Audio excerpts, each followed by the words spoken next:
Okay mga boss madam, good morning and may bisita ulit tayo ngayon dito sa JLJ Car Accessories. Nagpa-install sila ma'am nung sensor sa 2024 na Mirage saka dashcam, ayan, yung Lenovo. So ito yung ginamit nating sensor. Ayan. Dito yung sa sensor niya, ayan. Yung pinaka module.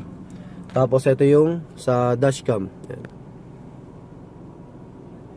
Mirage G4 na 2024 model.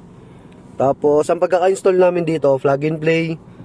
Wala siyang splicing, no cut wire. Tapos nung nakaraan kasi kila ma'am din yung ginawa namin na EcoSport, yung nasa isang video din natin. So QCY yung dashcam nun. Ngayon sabi ko meron tayong bago, Lenovo. So i-try naman nila yung Lenovo.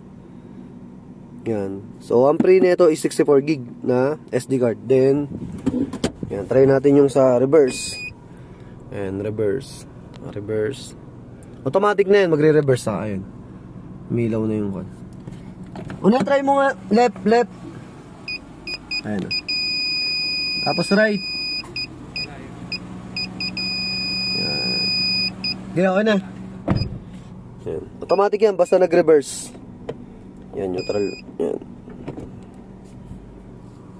Tapos ito ring dashcam, ayun, automatic. Pag nag-reverse ka, magre-reverse na rin. Kasi itong model nila is wala pang automatic na rev cam. Kaya ito din yung napili nila boss sa ni ma'am. Para meron din siyang reverse. Ayan, tapos ayun sa sensor. Yung, tapos ito yung details nung Lenovo, ayan.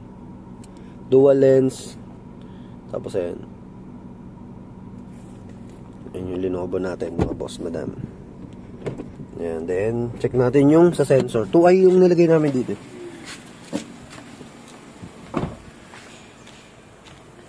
Yan. G4 na 2024 model.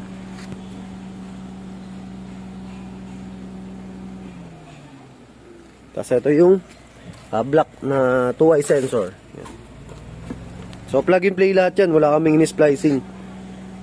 Tapos ito yung camera nung sa Lenovo sa likod. Yan siya, dyan siya nakalagay.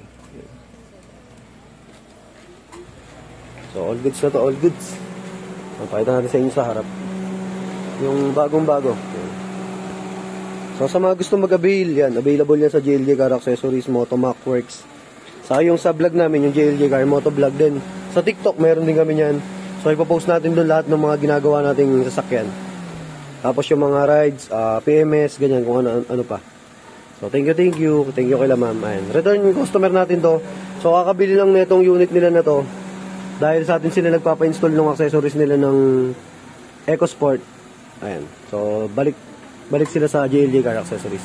So, thank you kay ma'am, sa kay boss. Ride safe, maraming salamat. God bless, ingat.